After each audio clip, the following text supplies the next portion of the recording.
మొదటి కథ ఆకాశజుడు మృత్యు అని చెప్పుకున్నాం. కానీ రెండవ కథకి వెళ్తే అది లీలోపాఖ్యానం ఉంటుంది. లీలోపాఖ్యానం అని ఆ లీల 13 అని వాళ్ళ నుంచి కథ ఉంటుంది. ఆ లీలోపాఖ్యానం అనేది అది ఎంత చదివినా అర్థం అవుతుంది, పండితులు కూడా అర్థం అవుతుంది.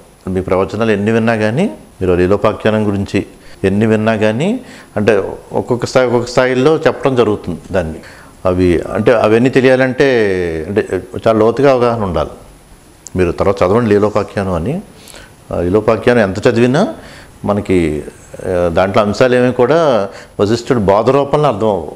కథ కింద చెప్తాను, దాన్ని బట్టి ఆ కథలో అసలు అందులో ఎలా ఉందో తెలుస్తుంది మరి. అంటే లీలోపాఖ్యానం కథ కింద చూస్తే అంటే 13 అని రాజు ఉంటాడు, భార్య లీల. 13 ఎంతో ధర్మంగా పరిపాలిస్తూ ఉంటాడు, లీల కూడా ఎంతో పతివ్రత. ఇద్దరు ఎంతో అన్యోన్యంగా ఉంటారు. లీలకు ఒక రోజు ఏమనిపిస్తుందంటే నా భర్త మరణాన్ని పొందకుండా ఉండాలి అని మంత్రుల్ని పండితులను పిలిచి, నా భర్త మరణాన్ని పొందకుండా ఉండాలి అంటే ఏం చేయాలి?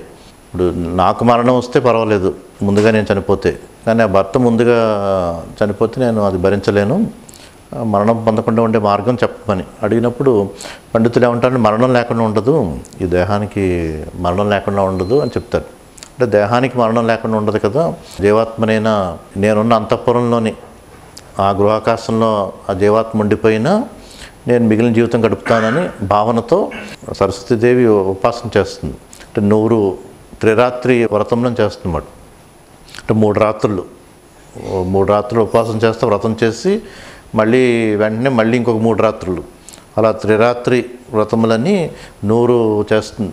అంత దీక్షని ఈ దైవ ఉపాసన, సరస్వతీదేవి ఉపాసన చేసి ఎంత తీవ్రమైన ఇచ్చ ఉండి త్రిరాత్రి వ్రతం చేయాలి. ఒక 3 రాత్రులు చేయటమే కష్టం. అలాంటిది వెంటనే అలా 100 చేస్తుందన్నమాట. 100 త్రిరాత్రి వ్రతం చేయగానే సరస్వతీదేవి ప్రత్యక్షం అవుతుంది. ప్రత్యక్షమైనప్పుడు 2 కోరికలు కోరుతుంది.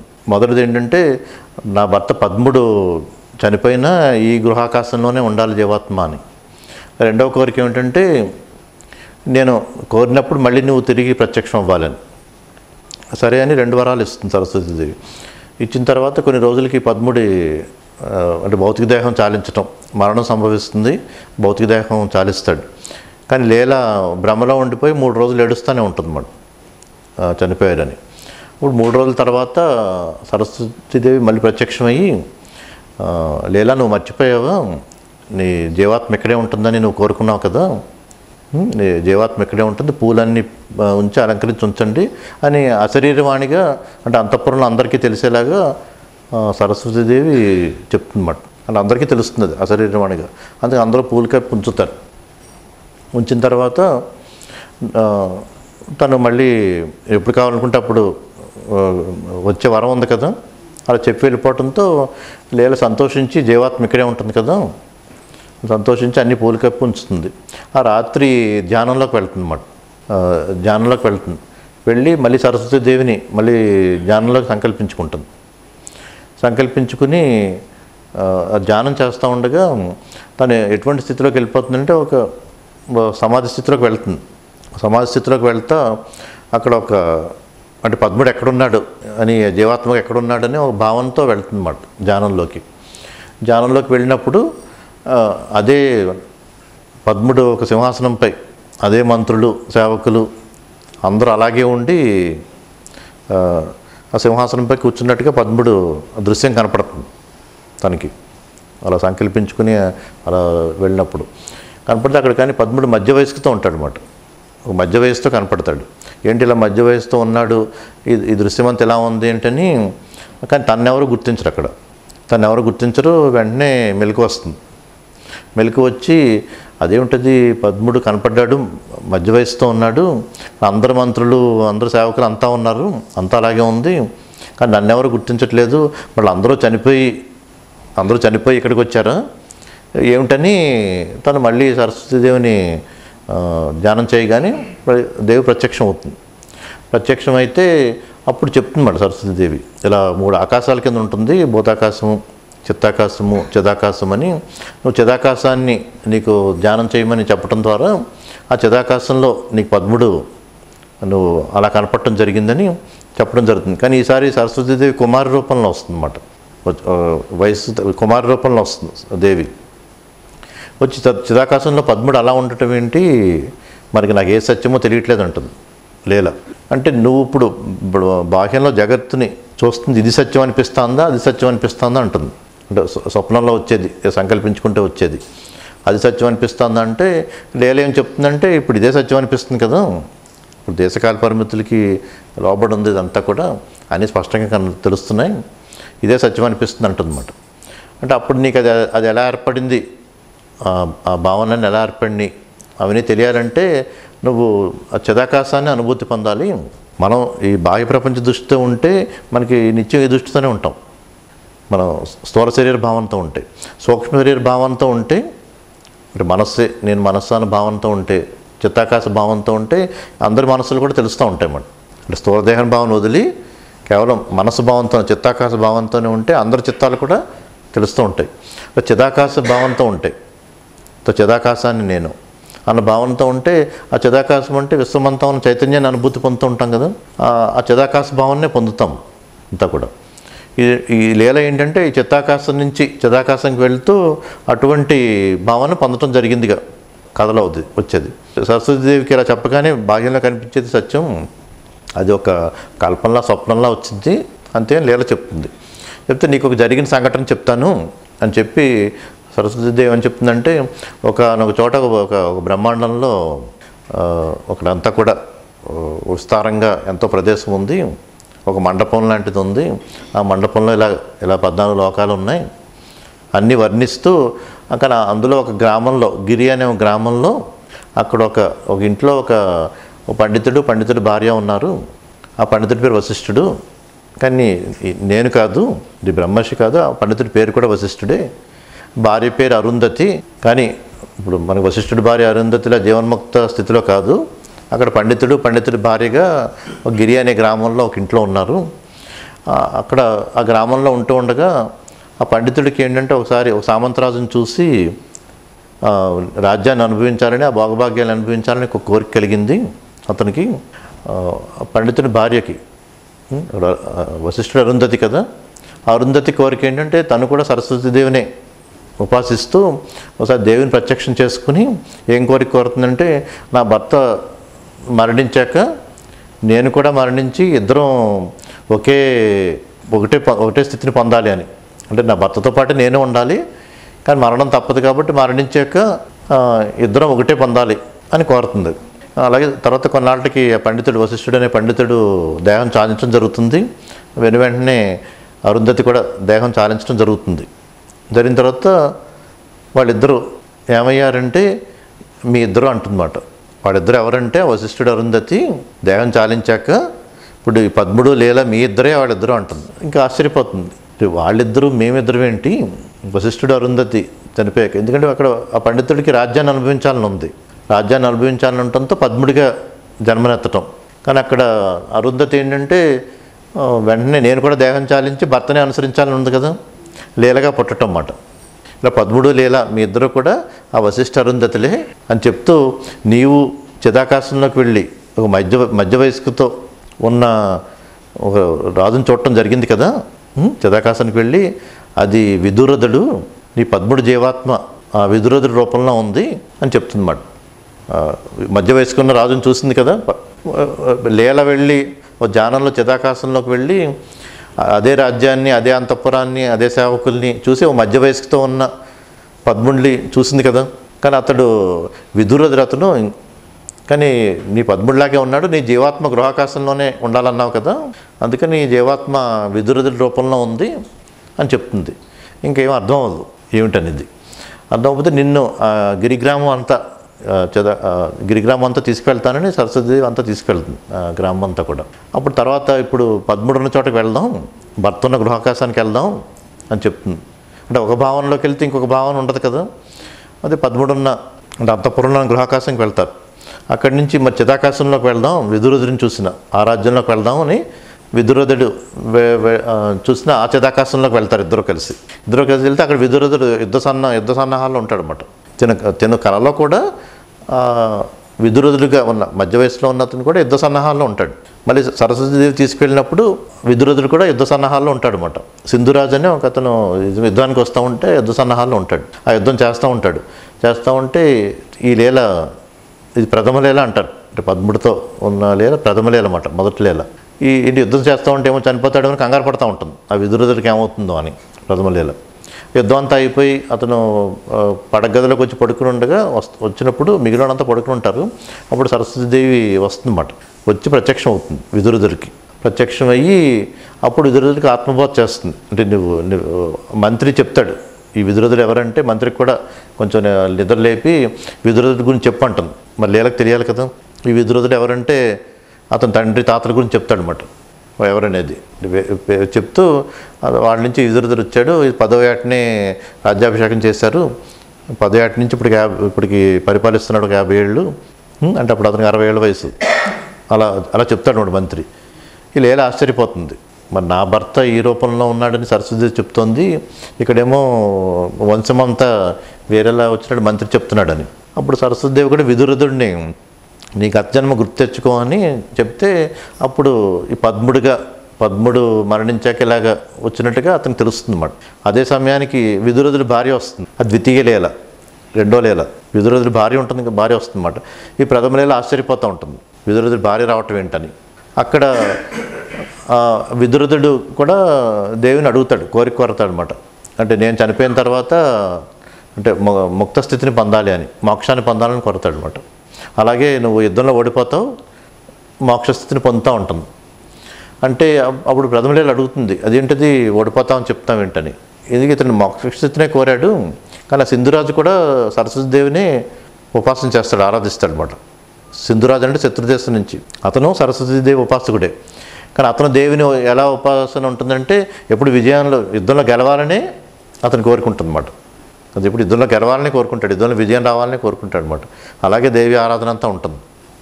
అతను సింధురాజు అలా కోరుకున్నాడు కాబట్టి అతనికి విజయం దక్కుతుంది.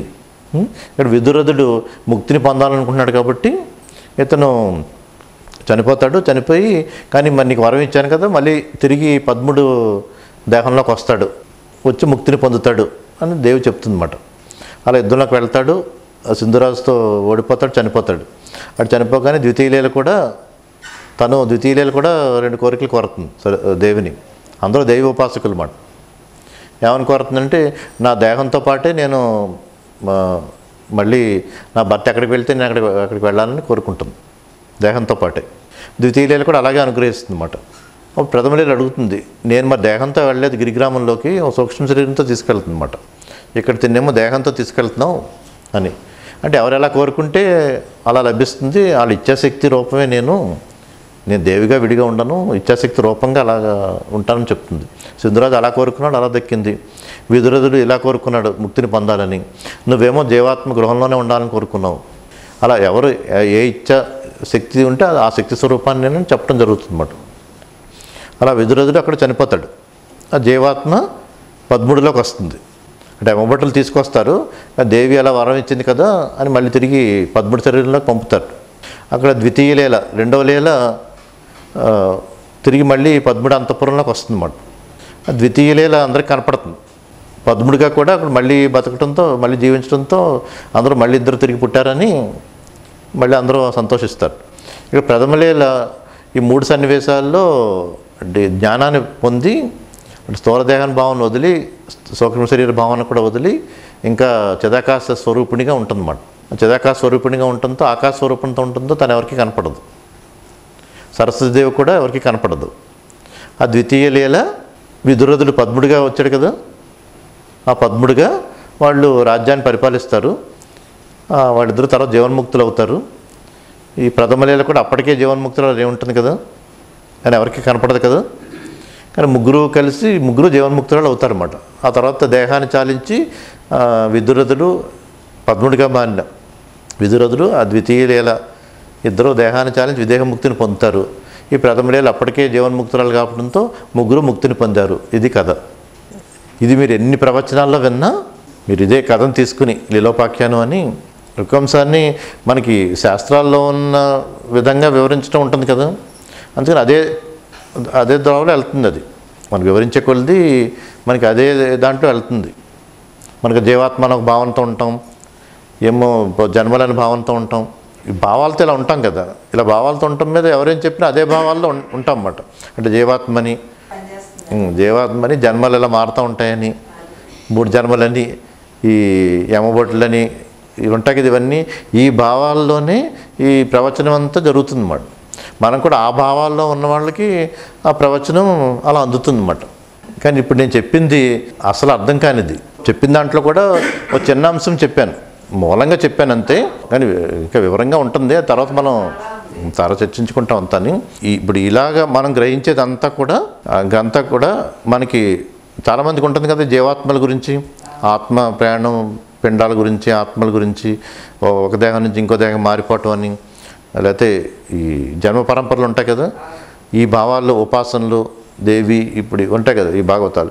అంటే ప్రవచనాలు కూడా అదే మార్గంలో వెళ్తాయి కాబట్టి అదే భావాలు ఉన్నవాళ్ళు ఎంత గ్రహించేది అంత వాటిని గ్రహిస్తూ ఉంటారు. అంటే అది వేరు. ఇప్పుడు దాన్ని పక్కకు పెడదాం, ఇప్పుడు ఆ భావాన్ని పక్కకు తీసేయండి. ఇంకా ఎంత కాంప్లికేటెడ్గా ఉంటుందో మనం దాన్ని పూర్తిగా అంగీకరించేసి ఇంక ఇవి ఇలాగే ఉంటాయి ఆ మోసలో వెళ్తూ ఉంటే కానీ ఇంకా అట్లా అందుకోవడం కష్టం అన్నమాట.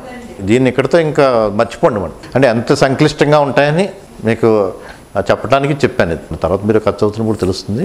అంతా కూడా ఏంటంటే ఈ మనసు ఎలా తీసుకుంటుంది అన్నాం కదా, మనసు ఎలా తీసుకుంటుంది అనేది. ఉదాహరణకి ఇప్పుడు 2 అరటిపళ్ళు పెట్టామనుకోండి, ముందు ఒక అరటిపండు ఒకటి పెట్టి మళ్ళీ ఇంకో అరటిపండు పెట్టామనుకోండి, ఒక అరటిపండు 2 అరటిపండు ఉంటాయి కదా, మొదటి అరటిపండు 2వ అరటిపండు కింద ఉంటాయి కదా 2 అరటిపళ్ళు చూడగానే మనకి ఈ 2 అరటిపళ్ళు అనే భావన ఉంటుంది కదా, మనకి 2 అరటిపళ్ళు అక్కడ అని భావన వస్తుంది. కానీ ఏం జరుగుతుందంటే ఒక అరటిపండు 1 + 1, ఇంకొక అరటిపండు 1 + 1, ఒకదాంతో ఇంకోటి కలిపితే 2 అని కదా అని అర్థం. కానీ ఈ ప్లస్, ఈ కూడిక, ఈ కలపటం ద్వారా అది 2 అన్న అది ఏర్పడింది. కానీ ఈ ప్లస్ అనేది ఈ మొదటి దానితో సంబంధం లేదు, రెండో దానికి సంబంధం లేదు. మొదటి దానితో సంబంధం లేదు, రెండో దానితో సంబంధం లేదు. ప్లస్ విడిగా ఉన్న 2 అవ్వదు. కానీ అక్కడ 1, 2వది మధ్యలో మనం కూడిక ఏర్పరిచినప్పుడు 1, 2గా ఉన్నాయన్న భావన మనకు ఉంటుంది కదా. ఇప్పుడు 2 ఏర్పడిన దానికి కూడా ఈ రెండింటితో కూడా సంబంధం ఉండదు. కానీ ఇవన్నీ ఎక్కడ ఏర్పడినాయి అంటే మన మనసులో ఏర్పడినాయి. ఈ ప్లస్ అనేది, ఈ కూడిక అనేది మన మనసులో ఏర్పడింది, 2 అనేది కూడా మన మనసులో ఏర్పడింది. కానీ మనం చూడగానే 2 అరటిపళ్ళు అన్న భావనతో ఉంటాం కదా. అంటే మన చిత్తంలో అది ఏర్పడిన బాహ్యంలో జరిగినట్టు ఉంటుంది అన్నమాట. ఏర్పడిన చిత్తంలో ఈ కూడిక భావన అనేది. కానీ మనం దృష్టాంతో కూడా అన్నీ గ్రహించేటప్పుడు అన్నీ బాహ్యంలో జరిగిందన్నట్టు ఉంటుంది. వ్యవహారంలోకి వస్తాం, 2 అరటిపళ్ళు అంటాం, చెప్పేస్తాం కదా వ్యవహారంలో. అంటే బాహ్యంలోనే 2 కింద తీసుకుంటాం కదా దాన్ని. కానీ ఏర్పడిందంతా చిత్తంలో. కానీ అక్కడ ఒక భావం 2 కింద ఏర్పడింది. కానీ దానికి ఒక సంఖ్య రేఖారూపం ఇచ్చామనుకోండి, ఒక కాగితం మీద రేఖారూపం ఇస్తే అది 2 కింద రాస్తాం, 1 + 1 2 కింద రాస్తాం అన్నమాట. అంటే భావానికి ఒక రేఖారూపం ఇస్తే 2 కింద రాస్తాం తప్పితే, కానీ ఏర్పడేదంతా చిత్తంలో ఏర్పడుతూ ఉంటుంది. కానీ కనపడేది బాహ్యంలో జరిగినట్టుగా కనపడుతుంది అన్నమాట అంతా కూడా. అన్ని చాలా వ్యవహారాలన్నీ ఇలాగే ఉంటాయి అన్నీ కూడా. ఇప్పుడు నది అంటాం అనుకోండి, నది అనేస్తాం. కానీ అక్కడ ఏంటంటే గట్లు, నీరు, ఆ కింద భూమే కదా ఉన్నది. 2 గట్లు, నీరు, ఆ కింద భూమే ఉన్నది. అక్కడ నది అనేది లేదు, అక్కడ ఉన్నది గట్లు, నీరు, భూమి కదా. కానీ మనం ఆ దృష్టితో ఉండం, నది అనే దృష్టితో ఉంటాం కదా. అంటే మనం ఎలా అయితే మన భావన ఏర్పరచుకుంటాం ఆ దృష్టికోణంలోకి వెళ్ళిపోతాం అన్నమాట. నది అనే దృష్టితోనే ఉంటాం. మరి ఇంకా నది అనే దృష్టి లేదు. ఇప్పుడు గట్టు అని తీసుకున్నాం అనుకోండి, మళ్ళీ గట్టు అనగానే అక్కడ మట్టి ఇంకా వస్తూ ఉంటాయి. కానీ మనం ఒక రూపం ఇవ్వటం వల్ల, ఒక నామం రూపం ఇవ్వటం వల్ల మనకి ఎప్పుడు చూసిన నదిని ఇంకా 2 గట్లు, నీరు, భూమి, ఆ గట్లో భూమి, మట్టిలో అణువులు చైతన్యం ఇవే ఉండవు కదా మనకి. దృష్టి అంతా కూడా అంత పరిశీలనే ఉండదు, వ్యవహారం నది కింద వెళ్ళిపోతుంది. అలా ఏదైనా అన్నీ కూడా అని బాక్యంలో మనం ఒక భావాలు ఏర్పరచుకుని వ్యవహారం అలాగే వెళ్ళిపోతుంది అన్నమాట. అంతా కూడా మనం ఎలా ఏర్పరచుకుంటే అలా వెళ్ళిపోతుంది. అంటే మనందరం అదే అభిప్రాయం ఉండటంతో అది వ్యవహారంగా జరిగిపోతుంది అన్నమాట. నష్టమేం లేదు కదా, మనం అందరూ అదే అభిప్రాయంతో ఉండటంతో అది ఒక వ్యవహారంగా జరిగిపోతుంది. కానీ అందరూ మనుషులు సంబంధించిన వ్యవహారం ఉండటంతో అలా జరిగిపోతుంది. అంటే కొన్ని జంతువులు, సూక్ష్మక్రిములు, వృక్షాలు వాటి మనస్సు వాటిని బట్టి గ్రహించేది కాదు. అంటే మనం గుర్తుపెట్టుకోవాల్సింది ఏది మనం దేన్ని ఎలా తీసుకుంటున్నా అది మనసు అలా కల్పనలో భావాలు ఏర్పరచుకుందనటానికి కొన్ని ఉదాహరణలుగా మనం మధ్య మధ్యలో చెప్పుకుందాం అంత ఏది తీసుకున్నా కానీ. ఇప్పుడు మనసు అంటే చెప్పుకున్నాం కదా, దానికి ఆకారం లేదు, ఎందుకంటే మనసుకు బయట ఏం లేదు, లోపల ఏం లేదు, అంత అనంతంగా ఉంది మనసు కూడా. మనం ఎంత భావన తీసుకుంటే అంత ఉంది. అలాగే మనసు దేన్ని, ఇప్పుడు ఇది మనసు ఈ రూపంలో అని చెప్పొచ్చు, మనసు ఇప్పుడు ఈ రూపంలో ఉంది, ఇంతవరకు పరిమితమై ఉంటాయి. ఒక వ్యక్తినే చూస్తాం అనుకోండి, ఆ రూపంలో మనసు వెళ్ళిపోతుంది. ఒక పర్వతాన్నే చూస్తాం అనుకోండి, ఒక పర్వతాన్ని చూస్తే చైతన్యం అలా రూపుదిద్దుకుంది పర్వతంగా మనసుగా. కానీ పర్వతం అన్న భావన మనకు చిన్నప్పటి నుంచి ఏర్పరిచిన భావన. మనం వేరే లోకంలో ఉండి ఎప్పుడు పర్వతం చూడని వాళ్ళకి, వేరే లోకంలో ఉన్న వాళ్ళకి అది ఏంటో కూడా తెలియదు. అంటే ఏది ఏర్పరిచిన భావన అలా మనం ఏర్పరచుకున్నదే మనకు అలా కనపడుతుంది ఆ భావన కింద. ఇప్పుడు మనసు వెష్టి మనసు, సమిష్టి మనసు అనుకున్నాం కదా. ఇప్పుడు ఒక సన్నివేశం చెప్తాను, ఒక సన్నివేశం చెప్తాను.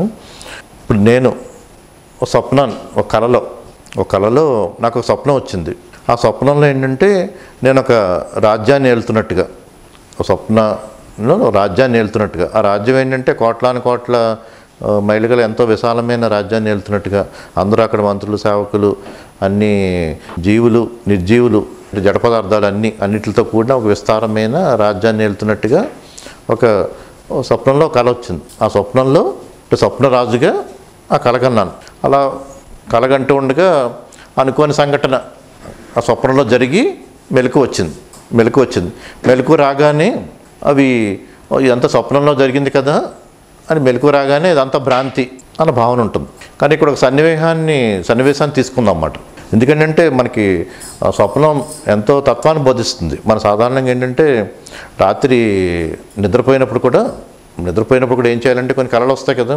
కళ వచ్చినప్పుడు ఆ కళ నుంచి మెలకు వచ్చి ఇది కళే అని తెలుస్తూ ఉంటుంది కదా.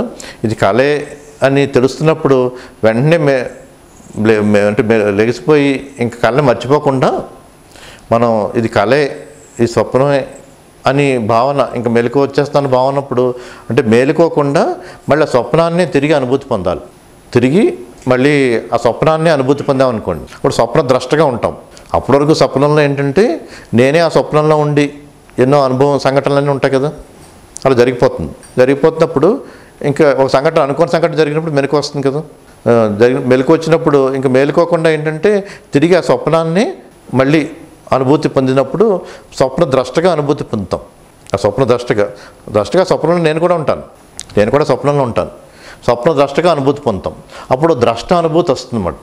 అంటే నాతో పాటుగా ఉన్న దృశ్యాన్ని అనుభూతి పొందటం. మన సాక్షితత్వం అంటే నాతో పాటుగా ఉన్న దృశ్యాన్ని అనుభూతి పొందటం కదా. అలా స్వప్న ద్రష్టగా నాతో పాటుగా ఉన్న దృశ్యాన్ని స్వప్నంలో అనుభూతి పొందుతాం అన్నమాట. అనుభూతి మొత్తం స్వప్నం గుర్తు రాకపోవచ్చు, కానీ స్వప్నంలో కొంత భాగమైనా గుర్తు వస్తుంది కదా మనకి ఎరుకతో. అంటే కళ్ళు మూసుకునే నిద్రలోనే ఆ వచ్చిన స్వప్నాన్ని మళ్ళీ తిరిగి అనుభూతి పొందుతూ ఉంటే ఒక స్వప్న ద్రష్టగా నాతో పాటుగా ఉన్న స్వప్నాన్ని అనుభూతి పొందుతాం అన్నమాట. ఆ స్వప్న ద్రష్టగా అనుభూతి పొంది తెలుస్తుంది. తెలిసినప్పుడు ఆ దృశ్యాన్ని అందులోంచి తీసేసామనుకోండి, స్వప్నంలో ఒక అనుభవం వస్తుంది కదా. అలా అనుభూతి పొందుతూ స్వప్న ద్రష్టగా దృశ్యాన్ని అందులో తీస్తామన్నమాట. ధ్యానం చేసుకుంటూ దృశ్యాన్ని తీసేస్తే ఏం మిగులుతుంది? ద్రష్ట మిగులుతాడు, దృశ్యమే ఉండదు అక్కడ. స్వప్నరహితంగా ఉంటుంది, అంటే ఆకాశ స్వరూపంగా ఉంటుంది అన్నమాట. అంత ఆకాశ స్వరూపాన్ని ద్రష్టగా అక్కడ అనుభూతి పొందగలుగుతాం కదా. అలా మనం ఎప్పుడన్నా స్వప్నం వచ్చినప్పుడు నిద్రలోంచి మెలకు రాగానే ఇంక మెలకు వస్తుంది అన్నప్పుడు ఆగి మేలుకోకుండా మళ్ళీ ఆ స్వప్నాన్ని అనుభూతి పొందుతూ నాతో పాటుగా ఉన్న దృశ్యాన్ని స్వప్న ద్రష్టగా నాతో పాటుగా ఉన్న దృశ్యాన్ని అనుభూతి పొందుతూ ఉంటే ఈ స్వప్న ద్రష్ట అనుభూతి తెలుస్తుంది. మన జీవితంలో కూడా సాక్షితత్వం అంటే నాతో పాటుగా ఉన్న దృశ్యాన్ని అనుభూతి పొందటం అన్నమాట. నేను ఈ దృశ్యాన్ని అనుభూతి పొందటం కాదు సాక్షితత్వం అంటే. ఇప్పుడు సాక్షిగా ఉండటం అంటే నేను ఈ దృశ్యాన్ని సాక్షిగా చూడటం కాదు, నాతో పాటుగా ఉన్న దృశ్యానికి సాక్షిగా ఉండటం అన్నమాట. అది సాక్షితత్వం అంటే. అక్కడ బింబం అంటే ఆకాశం అనుకున్నాం కదా, ఆకాశం సాక్షిగా ఉందనుకున్నాం. మరి ఆకాశం మొత్తం దృశ్యాన్ని అంతా సాక్షిగా చూస్తుంది కదా. అలా ఇప్పుడు సాక్షితత్వం అంటే నాతో పాటుగా ఉన్న దృశ్యాన్ని సాక్షిగా చూడటం. అది ఎలాంటిదంటే ఇక్కడ ఒక పెద్ద అద్దం పెట్టామనుకోండి, ఆ చివరి నుంచి చివరకు పెద్ద అద్దం పెట్టాం. ఈ అద్దంలో మనసు అంటే అద్దం అంటారు కదా, మనసు అంటే అద్దం కదా. ఇప్పుడు పెద్ద అద్దం పెట్టాం, ఈ అద్దంలో నాతో పాటుగా దృశ్యం కనపడుతుంది కదా, నాతో పాటుగా దృశ్యం అద్దంలో కనపడుతుంది. సాక్షితత్వం అంటే అద్దం ఈ దృశ్యాన్ని చూస్తున్నట్టు.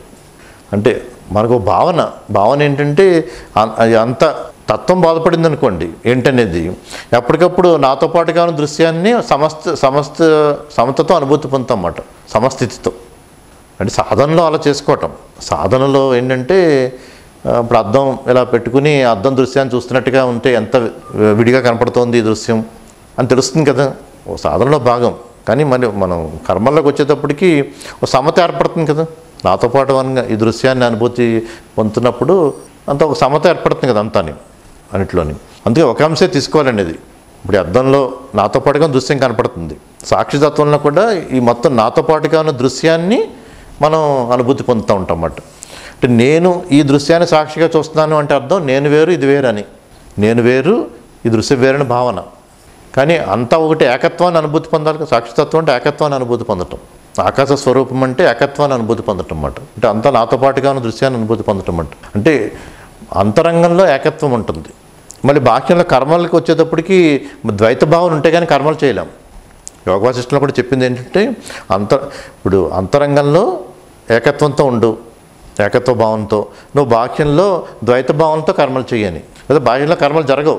ఇచ్చేవాడు పుచ్చుకునేవాడు ఉంటుంది కదా, అంటే ఇచ్చేవాడు అక్కడ ఉండాలి, పుచ్చుకునేవాడు అక్కడ ఉండాలి, లేకపోతే అసలు కర్మలు జరగవు కదా.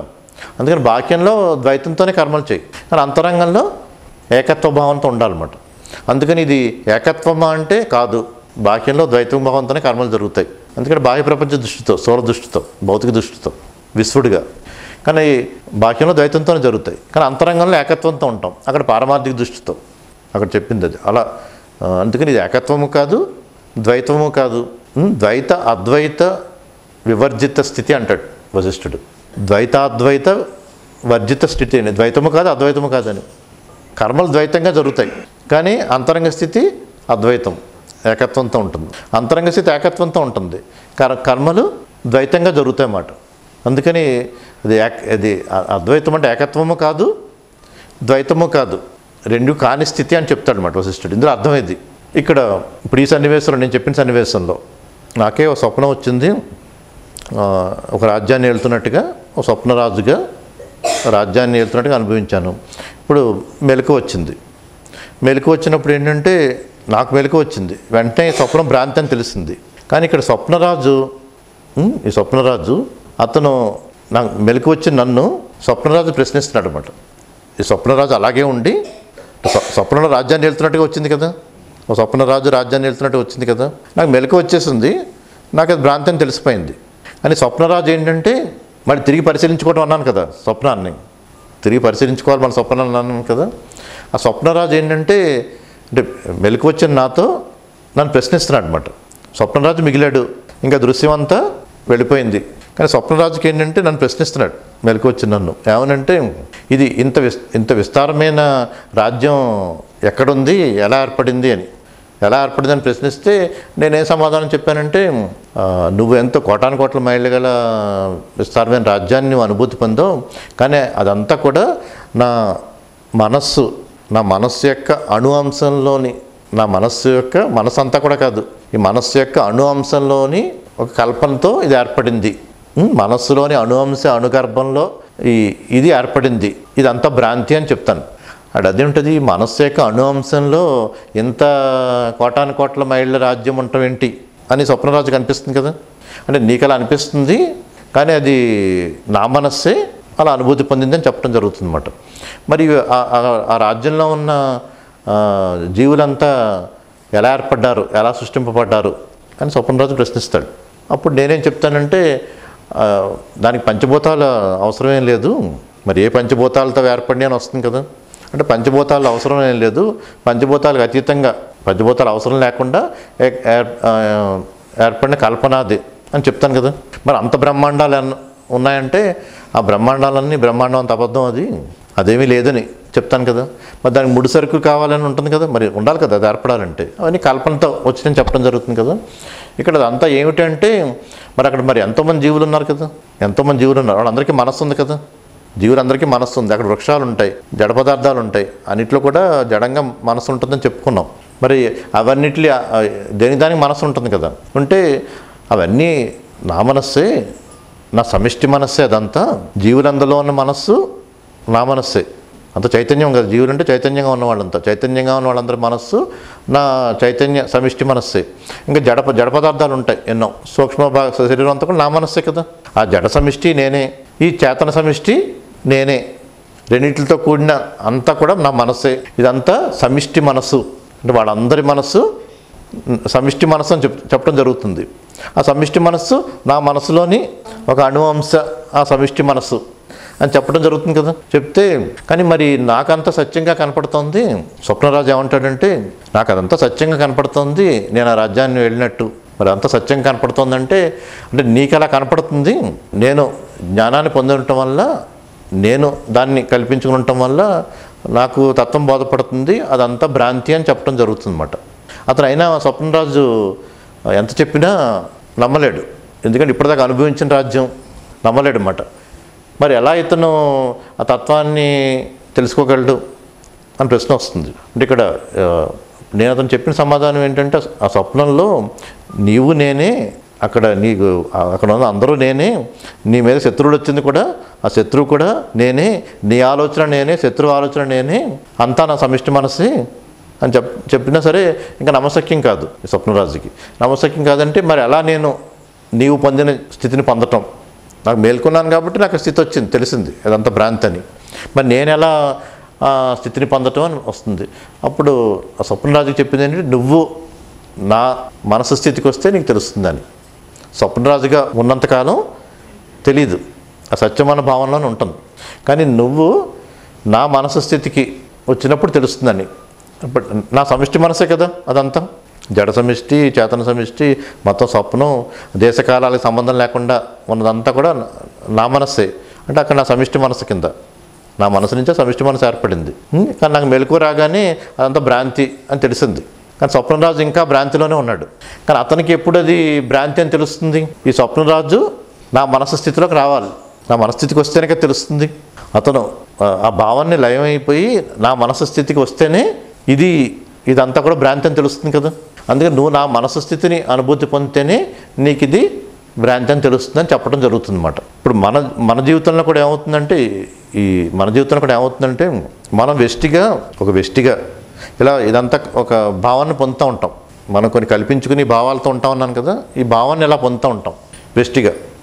ఈ వెష్టి మనసు నుంచి సమిష్టి మనసుకు వెళ్ళామనుకోండి, అంటే విశ్వం అంతా ఉన్న ఒక సమిష్టి మనసు భావన, అంటే సమిష్టి మనసు భావనకి వెళ్ళగానే మనకి ఎటువంటి భావన వస్తుందంటే, అంటే ఈ పంచభూతాల్లో అంతా కూడా మొత్తం విరాట్ స్వరూపంగా ఉన్న అంతా నేనే అన్న భావన వస్తుంది.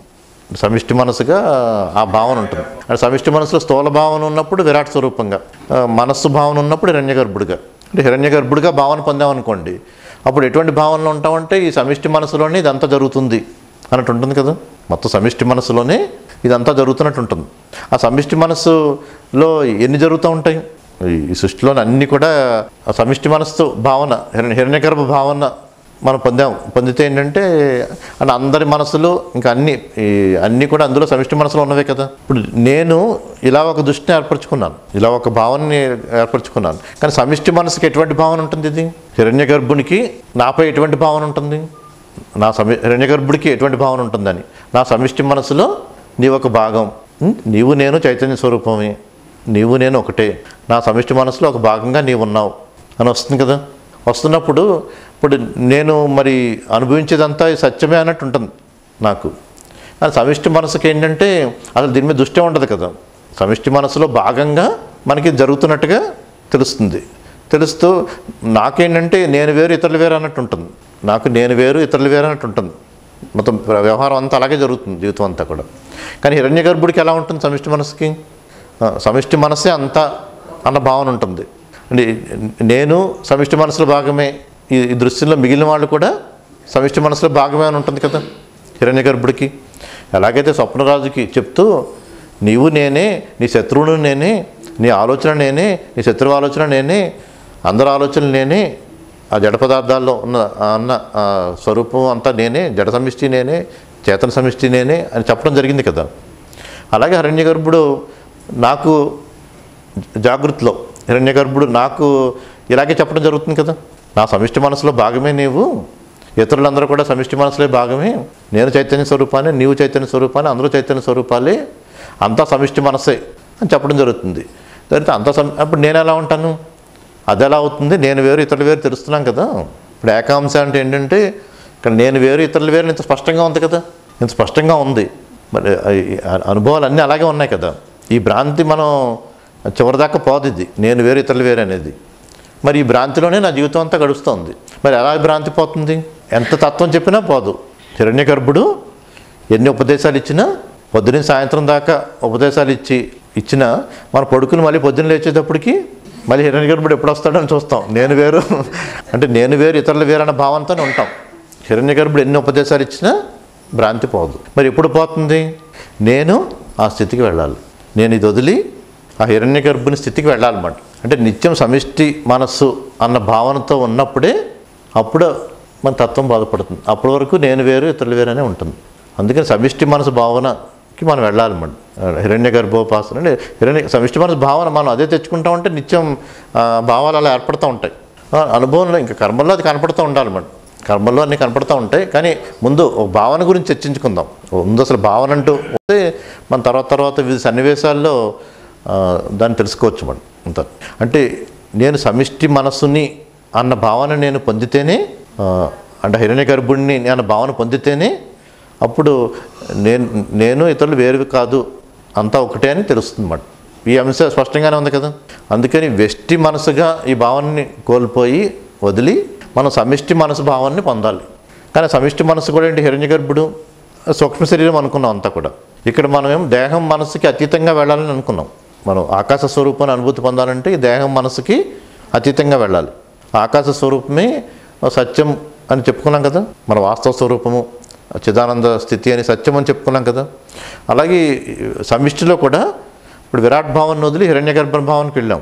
హిరణ్యగర్భుడి నుంచి మరి సత్యానికి వెళ్ళాలి కదా. హిరణ్యగర్భుడి నుంచి ఈశ్వర స్థితికి అంటే విశ్వచైతన్యం నుంచి ఓ మహాకాశ భావనకి, ఆ మహాకాశ భావనకి వెళ్తేనే అప్పుడు సమిష్టి మనసు వెష్టి మనసు ఇవన్నీ కూడా ఈ మనస్సులు ఏర్పరచుకున్న కల్పనలు, ఈ పంచభూతాలతో ఏర్పడిన తన్మాత్ర పంచకంతో ఈ మనసుతో ఏర్పరచుకున్న కల్పనలు. సమిష్టి మనసు కల్పనలు ఏర్పరచుకుంది, వెష్టి మనసు కల్పనలు ఏర్పరచుకుందని మనం మహాకాశ స్థితిని అనుభూతి పొందినప్పుడు సమిష్టి మనసు భావనలు తెలుస్తాయి, దాంట్లో ఉన్న వెష్టి మనసు భావన కూడా తెలుస్తాయి మరి. ఇది ఒక అంశం మనం చర్చించుకుంది. ఇప్పుడు స్వప్నరాజుకి నేను చెప్పిన తత్వం బాధపడాలంటే స్వప్నరాజుగా ఉన్నంత వరకు, స్వప్న భావనలో ఉన్నంత వరకు తత్వం బాధపడదు. ఈ స్వప్నరాజు ఏంటంటే నా మానసిక స్థితికి రావాలి. నా మానసిక స్థితి రావాలంటే నేను చెప్పిందంతా సత్యమని తెలుసుకుని ఆ స్థితి లయమైపోయి ఇందులో ఈ భావనలోకి వచ్చి ఉంటేనే చెప్పినంత తెలుస్తుంది కదా. ఇది ఒక స్వప్నరాజులా ఒక సన్నివేశం. ఇందులో ఏంటంటే ఈ స్వప్నం, నా స్వప్నంలో ఇలా నేను స్వప్నరాజులాగా కలకన్నాను, స్వప్నరాజులాగా రాజ్యాన్ని వెళ్తున్నాను. ఇప్పుడు రెండో సన్నివేశం చెప్తున్నాను. రెండో సన్నివేశం ఏంటంటే ఓ స్వప్నరాజులా రాజ్యాన్ని వెళ్తూ ఉంటే ఒక రోజు నాకు రాజ్యాన్ని వెళ్తూ ఉంటే ఒక రోజు నిద్ర వచ్చింది. నిద్రలో మళ్ళీ ఒక కళ వచ్చింది. స్వప్నరాజుకి నిద్రలో రాజ్యాన్ని వెళ్తూ ఉండగా ఒక కళ వచ్చింది. ఆ కళలో అతను ఒక పండితుడిలో ఉన్నాడు, ఒక పండితుడిలో కళ వచ్చింది అన్నమాట.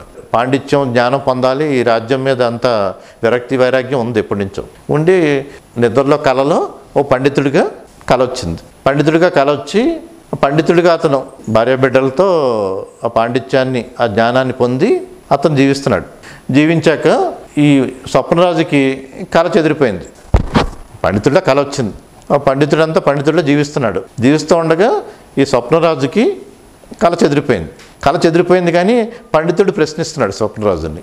స్వప్నరాజు నన్ను ఎలా అయితే ప్రశ్నిస్తున్నాడో ఇక్కడ పండితుడు స్వప్నరాజు ప్రశ్నిస్తున్నాడు. ఎందుకంటే స్వప్నరాజు కళ చెదిరిపోయినా కానీ కళంతా చెదిరినా అందులో ఇంకా అనుభవాన్ని ఇంకా తెచ్చుకోవాలని పండితుడిని ఇంకా అనుభవం తెచ్చుకోవాలని పండితుడిని ఉంచుకున్నాడు. దృశ్యం చెదిరిపోయింది.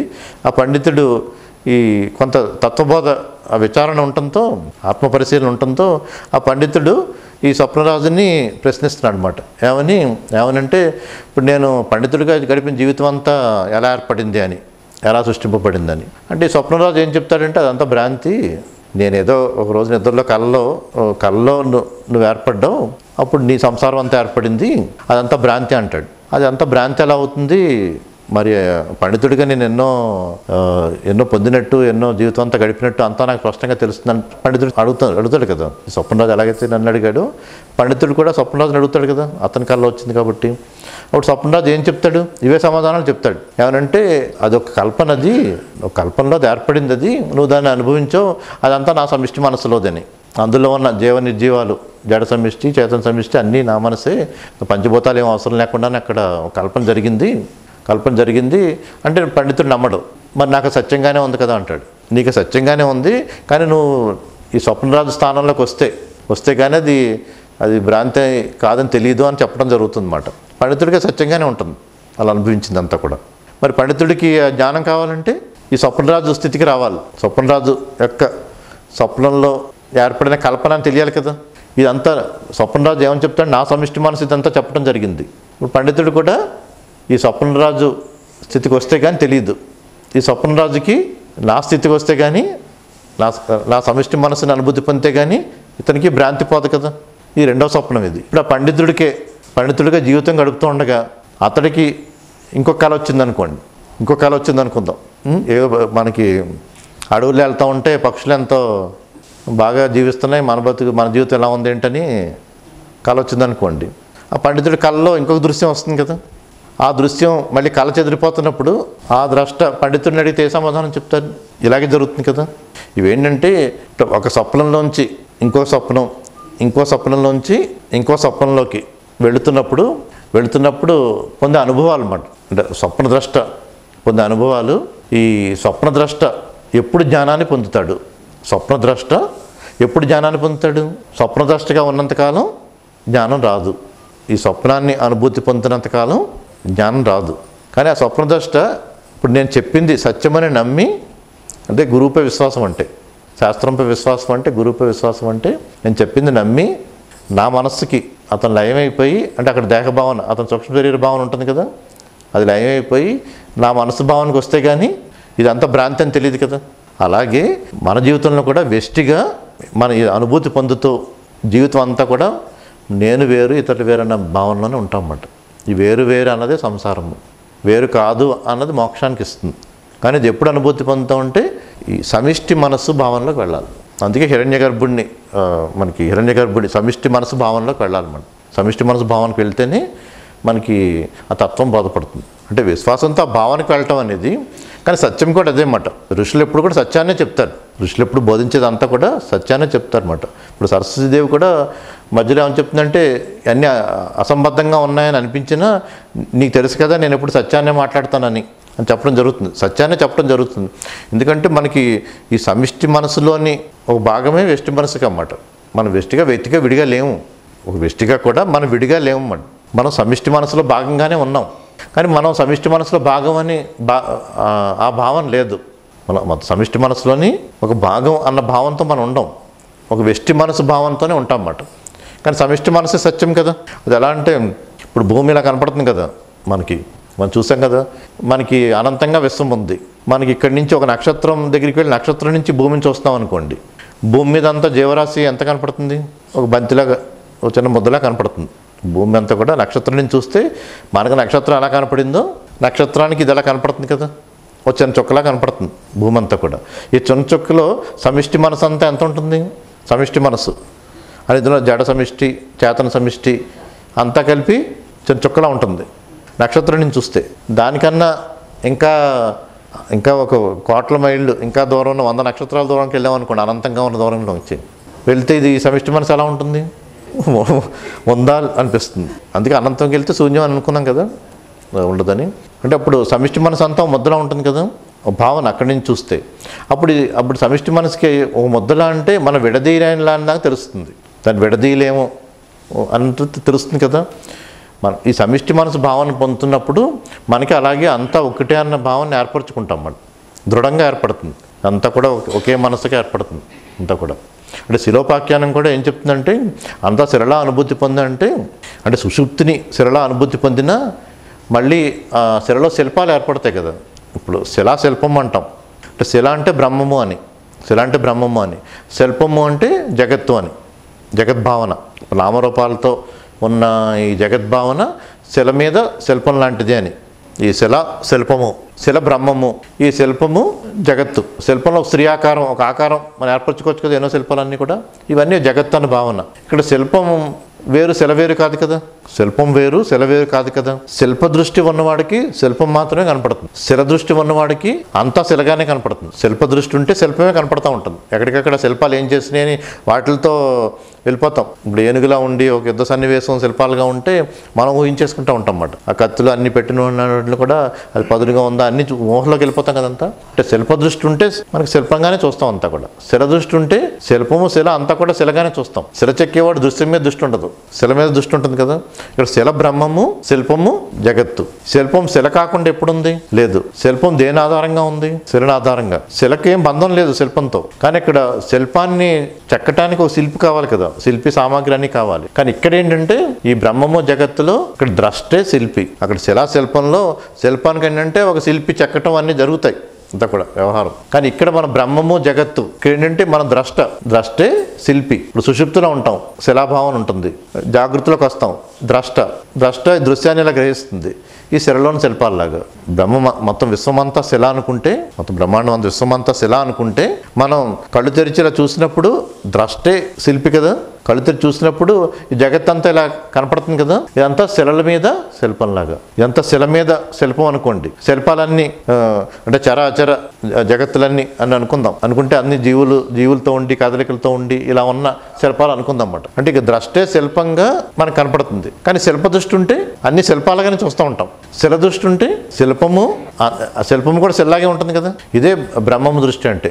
జగత్తు బ్రహ్మముగా కనపడటం అంటే ఇవన్నీ జగత్తు ఇలా కనపడినా కానీ అంతా బ్రహ్మమే అని తెలియాలంటే ఈ శిల దృష్టి ఉండాలన్నమాట. విశ్వమంత శిల ఉందనుకోండి, విశ్వమంత శిలలో మనం ఎక్కడ చూస్తే అక్కడ జగత్తు కనపడుతుంది. కానీ శిల్పాలలాగా అన్నమాట. ఎక్కడ చూస్తే అక్కడ జగత్తు కనపడుతుంది అని శిల్పాలలాగా. కానీ ఏ భావన ఉండాలి?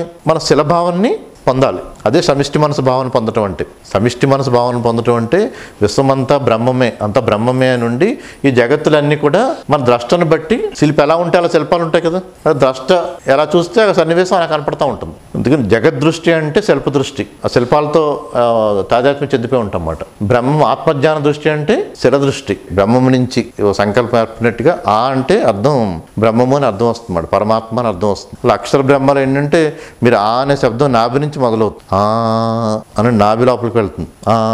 అందుకే నాభి నుంచి ఈ బ్రహ్మ పుట్టినట్టుగా కదా. అంటే శబ్ద బ్రహ్మ విశ్వ చైతన్యంలోని విష్ణువు, శరీరం అంతా విష్ణువు కింద. నువ్వు ఈ నాభి నుంచి బ్రహ్మ అంటే అక్షర బ్రహ్మ అని ఆతో మొదలవుతుంది. ఇక్కడి నుంచి మొదలవుతుంది కదా, మొదలవుతుంది. ఇక్కడి నుంచి అక్షరాలన్నీ ఇలా వస్తాయి. వచ్చిన తర్వాత ఈ లోపల ఈ దవడలో, నాలుక, ఈ కంఠంలో ఇక్కడ ఏంటంటే అక్షరాలు ఊ అంటే ఈ లోపల నుంచి వస్తుంది. ఊ అనేది అనేది ఇక్కడి నుంచి, ఊ అనేది ఇట్ల నుంచి కదా, మా అనేది పెదాల నుంచి. అంటే ఇక్కడి నుంచి మొదలై ఆతో, ఊతో, మాతో, పెదాలతో. అందుకని ఆ ఊ మాయే ఓం అని. ఓంలో ఆ నుంచి మా వరకు ఉంటుంది. ఆ ఊ మా ఈ మా వరకు ఉంటుంది. ఈ ఆ ఊ మానే ఓం అనేది. అంటే బ్రహ్మము నుంచి అంతా అన్ని శక్తులు మనకి మాతో వచ్చేదంతా కూడా ఆ ఊ మా కింద చెప్పబడింది అన్నమాట. ఇందులో అచ్చులు ఏంటంటే చంద్రఖండం అంటారు. ఆ నుంచి మొదలయ్యేది. అందులో ఊ కూడా ఉంటుంది. ఆ తర్వాత కా నుంచి హల్లులు, ఈ కచ్చట తప్పలు వస్తాయి కదా. అందులో 24 అంటే కా నుంచి అంటే బాబా కదా, కా నుంచి మా వరకు వాటిని సూర్యఖండం అంటారు అన్నమాట. అంటే చంద్రఖండం అంటే ఈ మనస్సు, మీరు అన్నారు కదా మనస్సు అని. ఈ మనస్సు నుంచి అందులో ఉన్న శక్తులన్నీ వచ్చేవన్నిట్లు కూడా ఈ అచ్చుల్లో ఉంటాయి, దేవతా శక్తి స్వరూపాల్లో ఉంటాయి అన్నమాట. ఇక్కడ హల్లుల దగ్గరికి వచ్చినప్పుడు కా నుంచి భా వరకు 24ని హల్లులు అంటారు. వాటిని అంటే సూర్యఖండం అంటారు. అది ప్రతి వరుసని కూడా ప్రతిదానికి శక్తి స్వరూపాలు ఉంటాయి. కా నుంచి కాకా గాగా ఇలా వచ్చేదంతా అది కామేశ్వరి శక్తి అని. చా నుంచి వచ్చేదంతా మోదమని, మోదిని శక్తి అని అలా ఉంటుంది. టా నుంచి వచ్చేదంతా కూడా విమల అని. కచట తప, తా అంటే అరుణ శక్తి అని. కచట తపలు, పా అంటే జయిని శక్తి అని. దైవ భాగవతంలో ఉన్నవి ఇవన్నీ కూడా. ఇలా కచట ఇలా శక్తులు వస్తాయి. బా వరకు అనుకున్నాం కదా, కా నుంచి బా వరకు 24 అని. మళ్ళీ మా నుంచి చివరి అక్షరం దాకా క్షా వరకు అగ్నిఖండం అని. అవి జన్యువుల్ని మార్చే శక్తులన్నీ ఉంటాయి అందులో. దేన్య జ్ఞానంలో వస్తాయి మా నుంచి క్షా వరకు అవి. అందులో యారాలావా 4 అక్షరాలు ఒక శక్తి సమూహం అన్నమాట. సంకల్పేశ్వరి కింద శక్తి సమూహం కింద వస్తుంది, సకలేశ్వరి కింద వస్తుంది అన్నమాట. చివరి 5 అక్షరాలు ఉంటాయి. అంటే ఇవన్నీ కూడా ఏంటంటే అక్షరాలు, ఈ శక్తి స్వరూపాలన్నీ కూడా అక్షరాల్లో నిక్షిప్తం చేసి అక్షరాలని మనం మంత్రంతో చేసినప్పుడు ఆ శక్తిని అంతా కూడా ఆవాహన పొందడం జరుగుతుంది అన్నమాట. అలా మీకు మనసుని చంద్రుడి నుంచి మనసుగా నుంచి వచ్చిన శక్తి స్వరూపాలన్నీ కూడా ఈ చంద్రఖండం చెప్తుంది. అది ఆకాశం నుంచి మహాకాశం ఉంది కదా, ఈ ఆకాశం నుంచి సృష్టి ఎలా ఏర్పడుతుంది అనేది, సృష్టి ఎలా ఏర్పడుతుంది అన్నప్పుడు ఆకాశం నుంచి ముందు శబ్దం వస్తుంది అన్నమాట. శబ్ద తన్మాత్ర ఉంటుంది. ఈ శబ్ద స్పర్శ రూప రస గంధ కదా, ఈ శబ్ద తన్మాత్ర నుంచి శబ్దం నుంచి అక్కడ కాలం, శబ్దము కాలము, దాని నుంచి స్పర్శ వాయువీచికలు, శబ్దం తర్వాత స్పర్శ అనేది, శబ్దం తర్వాత వాయువీచికలు ఉంటాయి అన్నమాట. ఆ వాయువీచికల్ని అంటే మరీచికలు అంటారు వాటిని. మరీచి అని ప్రజాపతి ఉంటాడు కదా, మన శాస్త్రాలు పురాణాలు ఉంటుంది. బ్రహ్మ నుంచి మరీచి ప్రజాపతి పుట్టడం అంటే ఆ శబ్ద బ్రహ్మ నుంచి వాయు ప్రసరణలు సృష్టి రహస్యాన్ని చెప్తూ శబ్ద బ్రహ్మ నుంచి వాయు ప్రసరణలు అన్నమాట, వాయు వీచికలు.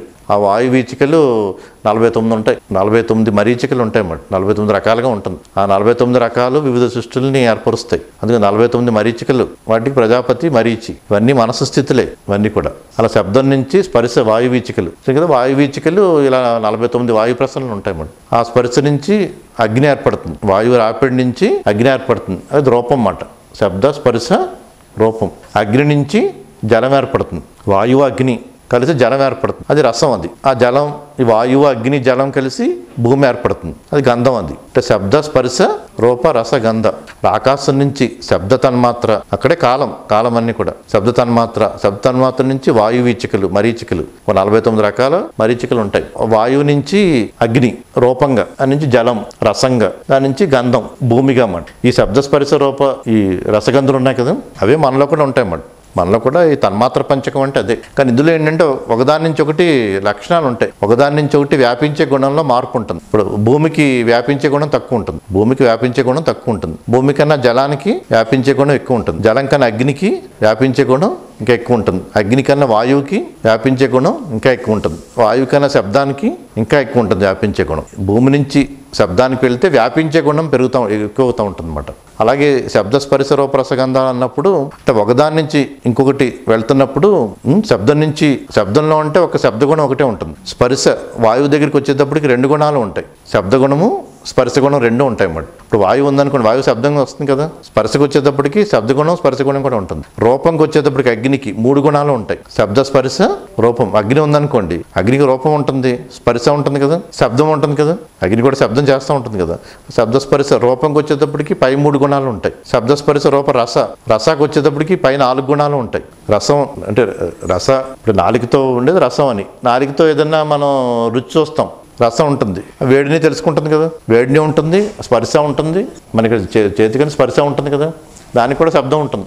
5వది గంధం, ముక్కుతో పీల్చేది ఏదైనా గంధం అని, గంధానికి కూడా పై 4 గుణాలు ఉంటాయి అన్నమాట. అలా శబ్ద అది సృష్టి రహస్యాలు అన్నమాట. సృష్టి ఏర్పడటానికి ఆకాశం నుంచి శబ్ద తన్మాత్ర నుంచి, శబ్దం నుంచి, కాలం నుంచి అవి స్పర్శ అంటే వాయువీచికలుగా ఏర్పడి ఆ వాయువీచికలు అంటాం కదా, వాయువుని అదే మనకి మీరు మనసుగా తెలుసుకోవాలనుకున్నప్పుడు ఏంటంటే మన మనసులో కూడా మనకి అలాగే జరుగుతుంది మనం ఇంకొక రూపంలో. ఎలా అంటే మనం సుషుప్తిలో ఉంటాం కదా, గాఢ నిద్రలో ఉంటాం, బ్రహ్మముగా ఆకాశంలో ఉంటాం. కానీ మెలకు వచ్చినప్పుడు సృష్టి ఏర్పడింది. సృష్టి ఏర్పడినప్పుడు మొదట ఏం ఏర్పడుతుంది?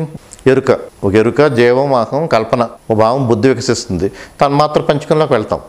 ఈ తన్మాత్ర పంచకంలో కూడా శబ్దం, స్పర్శ, వాయువీచికలు, అదే మనసు కదా అంతాని. అక్కడ శబ్దం, స్పర్శ, వాయువీచికల్లా ఉంటాయన్నమాట అంతా కూడా. ఈ తన్మాత్ర పంచకం నుంచే ఈ ఉపాధుల ద్వారా బాహ్య జగత్తుని ఇలా మనం దర్శించడం జరుగుతుంది. అంటే ఈ ఉపాధులు ఎలా ఉంటే బాహ్య జగత్తు అలా ఉంటుంది, ఈ ఉపాధులు ఎలా ఉంటే ఈ బాహ్య జగత్తు అలా ఉంటుంది. ఈ ఉపాధులు మారితే జగత్ దర్శనం మారిపోతుంది. ఉదాహరణకి ఒక వైరస్ వచ్చి మొత్తం సమస్త మానవాళిని వైరస్ మొత్తం అందరికీ వైరస్ వ్యాపించి మన జ్ఞానేంద్రియాలు దాని లక్షణం మారింది అనుకోండి, అందరికీ మొత్తం మారిపోతుంది కదా, గ్రహించే శక్తి అంతా మారిపోతుంది కదా. ఇప్పుడు శబ్దం మారింది, అన్నీ 10 రెట్ల సామర్థ్యంతో వినికిడి సామర్థ్యం ఏర్పడింది. వినికిడి సామర్థ్యం ప్రతిదీ ఇంకా అందరికీ మారిపోతుంది కదా, అంతా ప్రపంచం మారిపోతుంది కదా. ఇప్పుడు మన అందరికీ ఒక భూతద్దం, ఒక కళ్ళజోడు ఇచ్చారనుకోండి, భూతద్దం లాంటి కళ్ళజోడు ఇచ్చారనుకోండి, ఒక 2 రెట్లు భూతద్దం అనే కళ్ళజోడు అందరూ పెట్టుకున్నాం అనుకోండి, అందరూ ఎలా కనపడతాం? డబుల్ సైజులో కనపడతాం కదా. అది జీవితాంతం, ఇంకా మీరు అది పెట్టుకునే జీవితాంతం చివరి వరకు ఉండాలన్నారనుకోండి, అంటే అందరూ అలా ఉంటాం కదా. అది 10 రెట్లు భూతద్దం పెడితే అంత అలికేసినట్టు ఉంటుందా? ఏం చేయడం? అది 1,00,000 రెట్లు భూతద్దం పెడితే కణాలు కనపడతాయి కదా. ప్రపంచంగా అలా ఉంటుంది. అంటే ఊహకు చెప్తున్నాను. అంటే మన ఈ ఉపాధులు ఎలా ఉన్నాయో ఇలా ప్రపంచం ఉంటుందన్నమాట. ఈ సత్యం కాదు. ఈ ఉపాధుల దృష్ట్యా ఇది అంటే వ్యవహార దృష్ట్యా అన్నమాట. ఈ ఉపాధుల దృష్ట్యా దృశ్యం ఎలా ఉంటుంది అని తెలుసుకోవాలి మనం. ఉద్దేశం అది. అయితే మనం ఈ సత్యమైన భావనలో వెళ్ళిపోతాం కదా, అందుకని ఈ ఉపాధులకి దృష్ట్యా ఇది ఎలా ఉంటుంది అని మనం తెలుసుకోవాలి. మొదట చెప్పుకున్న ఏంటంటే ఇది ఆకాశజుడు మృత్యువు. ఈ కథలో ఏంటంటే పురాణంలోనే ఒక సన్నివేశం ఏంటంటే మృత్యువు ఈ విశ్వంలో ఉన్న ఈ తన్మాత్ర పంచకాలని ఈ సృష్టిని అంతా కబళించి, అంటే ప్రళయం వచ్చినప్పుడు ఈ సృష్టిని అంతా కబళించి మొత్తం లయం చేసేసుకుని మృత్యువు కబళించింది అన్నమాట. మొత్తం ఇంకా సృష్టిలో ఇంకేం లేవు, నామరూపాలతో ఉన్నది ఏమీ లేదు. స్థూలంగా ఉన్న ఈ విరాట్ స్వరూపం అంతా లయమైపోయింది. ఈ హిరణ్యగర్భ ఉన్న స్థితి అంతా కూడా అంతా లయమైపోయింది. అంటే మొత్తం సృష్టి అంతా కూడా లయమైపోయింది. మృత్యు అన్నిటిని కబళించేసి చివరిగా ఆకాశాన్ని ఏమి చేయలేకపోయింది అన్నమాట. మృత్యువు అన్నిటిని కబళించేసింది. అంటే నామరూపం ఉన్న పదార్థాలన్నీ స్థూల సూక్ష్మ భాగాలు అన్నింటినీ ప్రళయం వచ్చినప్పుడు, మన ప్రళయం అంటే అన్ని ప్రళయం వచ్చి అన్ని శూన్యం అయిపోతాయని ఒక భావన ఉంది కదా. సృష్టి అంతా ప్రళయం వస్తే మొత్తం శూన్యం అయిపోతుందని భావన ఉంది కదా. మృత్యువు ఒక సన్నివేశంలో కథలో ఏంటంటే సృష్టిలో అన్నింటినీ కబళించేసి చివరికి ఆకాశం ఉంది. ఆకాశాన్ని ఏం చేయలేకపోయింది. మరి ఆకాశాన్ని ఏం చేయగలదు మృత్యువు? ఈ ఆకాశాన్ని మృత్యువేం చేయలేదు. అంటే ప్రళయం వచ్చినా ఇక నామన రూపంతో ఉన్న ఈ పదార్థాలకి మృత్యువు వస్తుంది, కానీ ఆకాశాన్ని ఏం చేయలేదు కదా. అంత ఆకాశంగా ఉండిపోతుంది. అంటే మనం అలా ఊహించుకున్నా. అందుకని మృత్యువు ఆకాశాన్ని ఏమి చేయలేకపోయింది అని వస్తుందన్నమాట. అప్పుడు మృత్యువు ఆకాశాన్ని ఏమి చేయలేకపోయానేంటి అని యముడిని ప్రశ్నిస్తుంది అన్నమాట. మృత్యుదేవతని ప్రశ్నిస్తుంది, ఏమిటి నేను ఆకాశాన్ని ఏమి చేయలేకపోయానని. అప్పుడు యముడు ఏం చెప్తాడంటే, యముడు అనేది ఈ కర్మఫల స్వరూపం. అది కృతాంతుడు అంటే ఈ కర్మలు మనం చేసే కర్మల యొక్క ఫలానికి స్వరూపం అన్నమాట. ఈ కర్మలు ఉంటేనే మృత్యు అనేది ఉంటుంది. అంటే మనస్సు దేహంతో కర్మలు ఉంటాయి, అందుకని మృత్యు ఉంటుంది. ఈ స్థూల దేహానికి మృత్యు ఉంటుంది, ఇంకా మృత్యు తర్వాత మనసు ఉండదు, వెస్ట్గా మనసు ఉండదు. అంటే కర్మభావనలు ఉంటేనే మృత్యు ఉంటుంది అన్నమాట. మృత్యు కర్మ భావననే తీసుకువెళ్తుంది. అలాగా నీవు ఈ సృష్టిలో ఉన్న ఈ స్థూల సూక్ష్మ ఈ దేహ మనస్సులు ఈ జీవరాశిని అన్నింటినీ భక్షించగలవు, జీవ పదార్థాలన్నింటినీ. కానీ ఆకాశాన్ని ఏం చేయలేవు నువ్వు అంటే యముడు మృత్యువు చెప్పడం జరుగుతుందన్నమాట. ఆకాశాన్ని ఏం చేయలేవు నువ్వు, ఎందుకు అది మనం ఏంటంటే ఈ కర్మఫల స్వరూపంగా మనం ఉన్నాం అని తిరిగి వచ్చాయి, యథాస్థానానికి వచ్చాయి, ఆకాశాన్ని నువ్వేం చేయలేవని యముడు మృత్యువుకి చెప్పడం జరుగుతుంది అన్నమాట. అది మరి సత్యమే కదా. నిజంగా సృష్టి అంతా ప్రళయంలోకి వెళ్ళిపోయినా కానీ ఆకాశంగానే ఉంటుంది కదా, అంత అనంతంగా ఆకాశంగానే ఉంటుంది కదా, అంతా కూడా అంత శూన్యంగా ఉంటుంది అనుకుందాం. శూన్యంగా ఉంటుందంటే మరి ఏది గ్రహించలేని స్థితిలో ఉంటుంది అది ప్రళయం అంటే. కానీ ఇక్కడ ఏంటంటే ఇక్కడ ఆకాశజుడు మృత్యువు అన్న కథలో కూడా అది మనం ఎప్పుడైతే మహాకాశ స్వరూపాన్ని అన్న భావనని మనం పొందితే, ఎందుకంటే భావనే కదా, ఈ సంసారం అంతా భావనలే, సృష్టి అంతా మన దృష్టిని బట్టి ఉంటుంది, ఈ దృష్టి అంతా మన భావనని బట్టి ఉంటుంది, మన భావన కిందే ఉంటుంది జీవితం అంతా కూడా. ఎప్పుడైతే నేను సత్యాన్ని తెలుసుకుని నేను మహాకాశ స్వరూపాన్ని అన్న భావన పొందితే, అంటే నేను కేవలం వెష్టిగా ఈ దేహం మనస్సు మాత్రమే కాదు, నేనేంటంటే సమిష్టిగా తీసుకున్న విరాట్ స్వరూపము ఇలా హిరణ్యగర్భం ఇది దాటిన ఈ మనోదేహాన్ని దాటిన ఈ బ్రహ్మమును అనుభూతి పొందే మహాకాశ స్వరూపాన్ని ఆ భావన మనం పొందితే, అంటే సమిష్టి మనసుకి సత్యమేంటి, దాన్ని దాటిన స్థితే కదా. నేను మహాకాశ స్వరూపాన్ని అన్న భావన ఉండి నిత్యం ఆ భావనతో ఉంటే ఇంకా మనోదేహాలకి ఏం జరుగుతున్నా మనవి మన స్థితిని ప్రభావితం చేయవు. నేను మహాకాశ స్వరూపాన్ని అన్న భావనతో ఉంటే ఈ మనోదేహాలకి ఏం జరిగినా, మృత్యు దేహాన్ని కబళించిన ఈ మనసు దేహాన్ని దాన్ని తీసుకెళ్ళిపోయినా మనకు ఆ భావనని ఏమి చేయలేము అన్నమాట అని అక్కడ అర్థం. అది ఆకాశ స్వరూపాన్ని అనే భావన ఉంటే ఇది మనకు ఉదాహరణతోనే తెలుస్తుంది. ఇంతకుముందు కూడా చెప్పుకున్నాం, అంటే కొన్ని జీవన్ముక్తులు వాళ్ళ జీవితంలో సన్నివేశాల ద్వారానే తత్వం బోధపడుతుంది, లేకపోతే తత్వం కూడా బోధపడదు. అంటే ఇంతకుముందు కూడా చెప్పుకున్నాం, అంటే శ్రీ రమణ మహర్షులకి అంటే క్యాన్సర్ వస్తుంది. క్యాన్సర్ వ్యాధి వచ్చినప్పుడు క్యాన్సర్ వ్యాధికి చేయగలిగిన వైద్యం అంతా చేస్తారు. చివరికి ఇంకొన్ని రోజుల్లో దేహం చాలించే సమయం వచ్చిందని ఇంకా అంతా చెప్తారు. అప్పుడు విదేశాల నుంచి భక్తులందరూ వచ్చి మరి ఇంకా 2 రోజులే బతికేది, మరి ఆరిపోయే దీపం బాగా వెలుగుతుందంటారు కదా, అందుకని ఇంకా ఎక్కువ జ్ఞానం ఉంటుంది, ఈ సమయంలోనే ఇంకా జ్ఞానాన్ని ఎక్కువ పొందాలని విదేశాల నుంచి వచ్చిన భక్తులు 2 ప్రశ్నలు అడుగుతారు అన్నమాట. మొదటి ప్రశ్న ఏంటంటే, మరి మీకు క్యాన్సర్ వచ్చింది కదా, మీరు ఎలాంటి బాధను అనుభవిస్తున్నారు అని. రమణ మహర్షి ఏం చెప్తారంటే, నాకు రాలేదు అండి. నాకు రాలేదు ఏంటి, అక్కడ కనపడుతుంది కదా, క్యాన్సర్ గడ్డ కనపడుతుంది, నాకు రాలేదు ఏంటంటే అది నా దేహానికి వచ్చింది, నాకు కాదు అంటారు. నా దేహానికి వచ్చింది, నాకు కాదు అని. అంటే అక్కడ అర్థం ఏంటంటే దేహం నాదే కానీ నేను దేహాన్ని కాదు అన్న భావన ఉంది. అంటే నేను ఆకాశ స్వరూపాన్ని, అలా అనంతంగా ఉన్న ఆకాశాన్ని అనుభూతి పొందుతున్న స్థితి నాది, నా స్వరూపాన్ని నేను అనుభూతి పొందుతున్నాను. వెష్టి మనసుగా నాకు భావన లేదు, సమిష్టి మనసు భావన ఉంది. ఆ సమిష్టి మనసును దాటిన మా ఆకాశ స్వరూప స్థితిని నిత్యం నేను అనుభూతి పొందుతున్నాను. నేను ఆకాశ స్వరూపాన్ని అన్న భావన ఉంది. ఆ భావనలో ఉండేవాళ్ళ సమాధానం అలా ఉంటుంది, వచ్చింది నా దేహానికి నాకు కాదు అని. దేహ దృష్టితో చూస్తే మనకు ఆ దృష్టి ఉంటుంది కదా, మనకు ఆ పరిమిత దృష్టి బద్ధ దృష్టి ఉంటుంది, మనకి సత్యంగా కనపడుతుంది. కానీ ఆయన అంతరంగ స్థితి ఆకాశ స్వరూపాన్ని అన్న భావన ఉంది అన్నారు. కొన్ని జరిగినాయి బలవంతాన, కొన్ని ఆయుర్వేదాలు అన్ని ప్రక్రియలు జరిగినాయి ఆయన, కానీ అన్ని ప్రక్రియలు జరిగినాయి. అందరూ కూడా అందరికి తెలిసిన వైద్యం చేసేసారు, ఎవరికి తెలిసిన వైద్యం చేసేసారు, అందరూ చేసింది చేయనిచ్చారు అన్నమాట. ఆయన ఎవరికి తెలిసిన వైద్యం వాళ్ళు చేసేసారు. కానీ ఇక్కడ ఏంటంటే మొదటి ప్రశ్నలో సమాధానంలో మనకు తత్వం బాధపడింది కదా. ఎప్పుడైతే నేను ఆకాశ స్వరూపాన్ని అన్న భావన ఉందో ఈ దేహానికి వచ్చేది వస్తుంది, చేయగలిగేది జరుగుతూ ఉంటుంది, ఏది వచ్చేది అది వస్తుంది, చేయగలిగేది చేస్తూ ఉంటాం.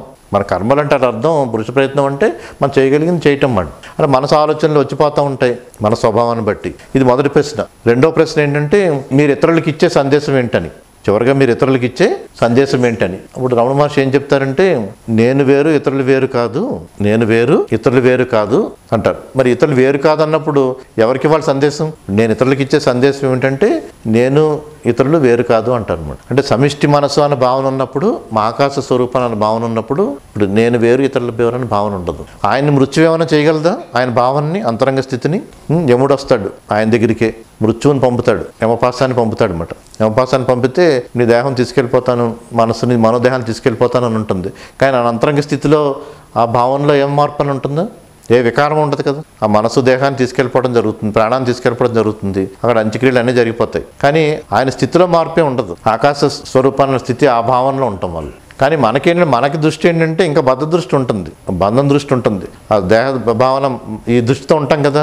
ఉంటే ఆయన అలా అనుకున్నా కానీ మరి దేహం మనసు చాలించడం జరిగింది కదా, మృత్యు కబలించింది కదా ఇలా అనుకుంటాం. ఎందుకంటే మనకు ఆ దృష్టి ఉంది. మనం ఆయన ఏంటంటే రమణ మహర్షి తను ఆకాశ స్వరూపంగా భావన పొందుతున్నా ఆయన చూసిన వాళ్ళంతా కూడా వాళ్ళు ఏ భావనలో ఉన్నారంటే ఆయన మనోదేహాల భావంతోనే ఉంటారు. ఆయన సూక్ష్మంగా ఇంకా మనో చిత్తవృత్తులు ఉండే ఉంటాయి. లేకపోతే ఈ దేహం ఎలా ఎందుకు ఉంటుంది, ఎలా ఎందుకు కదులుతుంది, ప్రాణం ఊపిరి ఎందుకు తీసుకుంటారు, స్పందన ఎందుకు ఉంటుంది, ఇవన్నీ ఉన్నాయంటే ఆయన మనోదేహాల భావంతోనే ఉన్నారు, మృత్యు వచ్చి రెండింటిని తీసుకెళ్ళిపోతుంది అనుకుంటారు. కానీ అదేంటంటే బద్ధ దృష్టి ఉన్నవాళ్ళకి అన్నమాట, అల్ప దృష్టి ఉన్న వాళ్ళకి అదే భావనలో ఉంటారు. కానీ ఆయన నేను ఆకాశ స్వరూపం అనే భావన ఉంది. ఆ భావన ఉండొచ్చు లేకపోవచ్చు, స్థితి అదే కదా. ఉండొచ్చు, భావం ఉండొచ్చు లేకపోవచ్చు అన్నమాట. కానీ ఆయన అంతరంగ స్థితి అదే కదా. ఆ స్థితిలో ఏ మార్పు రాదు అన్నమాట, అక్కడ అర్థం అది. కానీ మనకి ఎప్పటికీ అది గ్రహించలేము. ఎప్పటికీ ఎందుకు గ్రహించలేమంటే మన దృష్టి అంతా ఇలాగే ఉంటుంది. ఆయన ఎంతగా అలా అనుకున్నా కానీ ఆయనకు మనసు ఒక దేహం ఉంది కదా, ఒక స్పందన ప్రాణం ఉంది కదా, ఇవన్నీ మృత్యు తీసుకెళ్ళిపోవడం జరిగింది కదా, ఈ భావనలో మనం ఉంటాం. ఆయన చివరి క్షణాల్లో ఆయన ఆనందంగానే ఉంటారు చిరునవ్వుతో, కానీ మనం దుఃఖిస్తూ ఉంటాం కదా. ఎందుకంటే మనకు ఆ దృష్టిలోనే ఉంటాం కాబట్టి. ఇప్పుడు ప్రతిరోజు మృత్యు అని ఎందుకు అనుకుందంటే మృత్యు వచ్చింది ప్రతిరోజు ఉదయాన్నే మళ్ళీ కొత్త జన్మలా ఉంటుంది. ఎవరికి కొత్త జన్మలా ఉంటుంది? వర్తమానంలో ఉండే వాళ్ళకి. గత వాసనలన్నీ క్షయించిపోతేనే అది కొత్త జన్మగా వస్తుంది కదా. అలాగే ఒక ఆలోచన నుంచి ఇంకొక ఆలోచనకి వెళ్ళటం కూడా, ఒక జన్మ నుంచి ఇంకో జన్మ అనుకున్నాం కదా, ఒక స్వప్నంలోంచి ఇంకో స్వప్నంలో కూడా. ఈ కొత్త జన్మ అంటే ఇంకా గత స్మృతులే ఉండవు, మళ్ళీ కొత్త భావాన్ని పొందటం అన్నమాట. అందుకని ఏదైనా అర్థం చెప్తున్నప్పుడు ఒక ఆలోచన నుంచి ఇంకొక ఆలోచనకి వెళ్ళటం, ఒక స్వప్నంలోంచి ఇంకో స్వప్నంకి వెళ్ళటం, ఈ జన్మగా తీసుకుని చెప్పడం జరిగింది.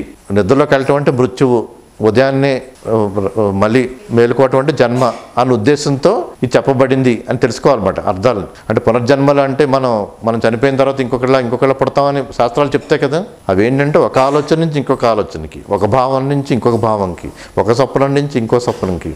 మన ధ్యానంలో కూర్చొని సంకల్పాలు ఏర్పరచుకున్నప్పుడు ఒక స్వర్గలోకాన్ని, ఒక లోకాన్ని సృష్టించుకోవచ్చు సంకల్పంతో. ఒక హిమాలయానికి వెళ్ళినట్టుగా, అక్కడి నుంచి కైలాసానికి వెళ్ళినట్టుగా, అక్కడి నుంచి ఇంకొక లోకానికి వెళ్ళినట్టుగా, అలా ఎన్నైనా ధ్యానంలో సంకల్పాల్లో సృష్టించుకోవచ్చు. మన చంద్రుడి మీదకి వెళ్ళిన నక్షత్ర లోకానికి వెళ్ళినట్టుగా, స్వర్గానికి వెళ్ళినట్టుగా, మనకి పురాణాల్లో ఇతిహాసాల్లో ఉన్న అన్ని దృశ్యాలు నుంచి దృఢాభ్యాసం ఉంటే, అంత ఉపాసన చేస్తే అంతా కూడా అన్ని లోకాల్లోకి, వర్ణించిన అన్ని లోకాల్లోకి, అన్ని బ్రహ్మాండాల్లోకి మనం వెళ్ళొచ్చు సంకల్పంతో.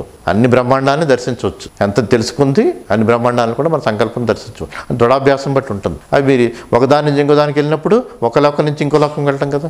అలాగే మనకి ఇన్ని జన్మలు ఎత్తడం జరిగింది. ఇప్పుడు ఇదే లీల మనం చెప్పుకునే కథలో 800 జన్మలు ఎత్తడం జరిగిందన్నమాట. ఈ 3 కథలు కాదు. సరస్వతీదేవిని పాత జన్మలన్నీ గుర్తు తెచ్చుకోమంటే 800 జన్మలు చెప్తుంది. అంటే అక్కడ ఏంటంటే మానసిక స్థితులు అవన్నీ. మొదటి విద్యాధరిగా ఉంటాం అంటే దేవి ఉపాసన వల్ల విద్యాధరిగా నుంచి అలా జన్మలు ఎత్తినవి ఉంటాయి అన్నమాట. 800 జన్మలు ఉంటాయి. అంటే ఇవన్నీ మనసు స్థితులు. అవి మనసు స్థితుల్ని చెప్తే 84 లక్షల జీవరాశులు ఉన్నాయి కదా. 84 లక్షల జీవరాశులు అన్నీ మన మనిషిలో ఉంటాయి అనుకున్నాం కదా. అంటే 84 లక్షల జన్మల్లో వరుసగా ఎత్తొచ్చు, అనంత కోటి జన్మలు ఉంటాయి. అందుకని ఇవన్నీ అర్థం చేసుకోవాలి, తత్వం మీద తెలుసుకోవాలన్నమాట. జగన్ చెప్తున్నప్పుడు ఏ అంశాన్ని ఏ తత్వాన్ని బోధించడానికి చెప్పబడింది తెలుసుకుని అంతవరకే మనం గ్రహించాలన్నమాట.